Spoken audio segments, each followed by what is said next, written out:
Welcome. Today's experiment is digitization of analog signal. We are going to do it with Scilab. We are going to generate a continuous time signal, discretize it and convert the discretized signal into a digitized signal.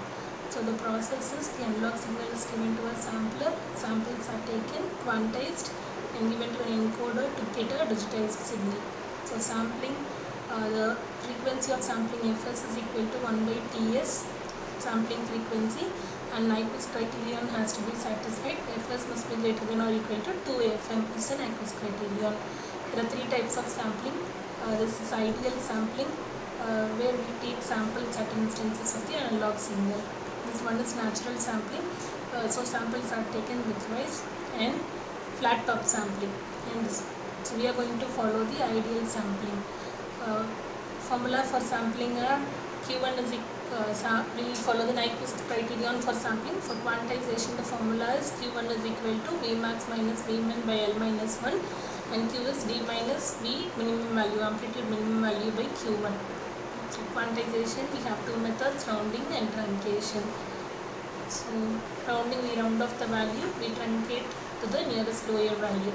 And some basic codes in the program: sine, cos to do sine and cosine waves, plot to plot the continuous time signal, plot 2D3 is to plot the discrete time signal, X label, Y label for labeling the plot, subplot is to divide the plot, title to give title to the plot, round for rounding and flow for truncation, decimal to binary conversion, and display the image.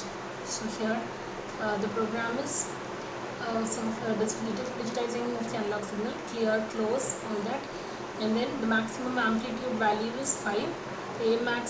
Maximum amplitude, we are drawing a sine wave, right? In the sine wave, the peak amplitude is A and the peak amplitude in the negative side is minus A. So the amplitude is from minus 5 to 5, 10 volt peak to peak amplitude. Frequency is 100 Hz. The time period is from 0 to 0.5 with an increment of 0.00009 seconds. Then y is equal to, we are going to plot the input sine wave signal. Y is equal to A sine 2 pi ft. F is 100, A is 5, which we have given the amplitude. So we plot the sine wave, subplot of 211, which means 2 rows and 1 column subplot we are going to do. In that the first portion is going to be the sine wave. So plot of t comma in the time period the sine wave input wave signal. Give the title sine wave, X label, Y label. In part 2 we are going to do the sampling. For that the sampling frequency must be greater than or equal to 2fm, and x of n is equal to x of ts into n. So now take the sampling frequency as 800. Input signal frequency is 100, so it must be greater than 2 into 100, 200. Our frequency is now 800 Hz. Ts is 1 by fs sampling frequency, sampling time period this one is. So the time period is from 0 to 0.5 with an increment of ts seconds. For n is equal to 1 to length of this time period, y1 is equal to a sine 2 pi f into t1. So here the amplitude is the same. Time period we use this t1 time period, sampling time period, and in the subplot 212. So in that we had already opened a plot of 2 rows and 1 column. In that the second column element will be this output signal y1. So output of the sampler signal will be here, X label, Y label we are given. Quantization, with the quantization levels, number of bits for quantization, B is equal to 3, levels L is equal to 2 power B.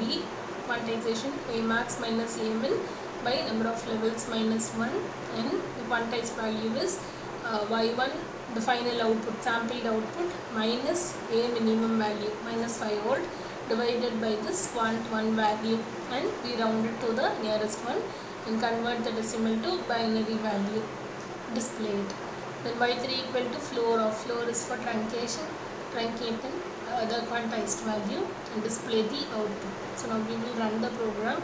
So we open Scilab. So to open new console, this is the console window. To open a new file, launch new side notes. You save our file, save in the name of .sce. So the program I have typed. To run the program, click here. So clear the console. So this is our sine wave, and this is the number of samples quantized. and these are the quantized values. So this is about sampling and quantization. So here we can use costs or some changes can be done in this. Thank you.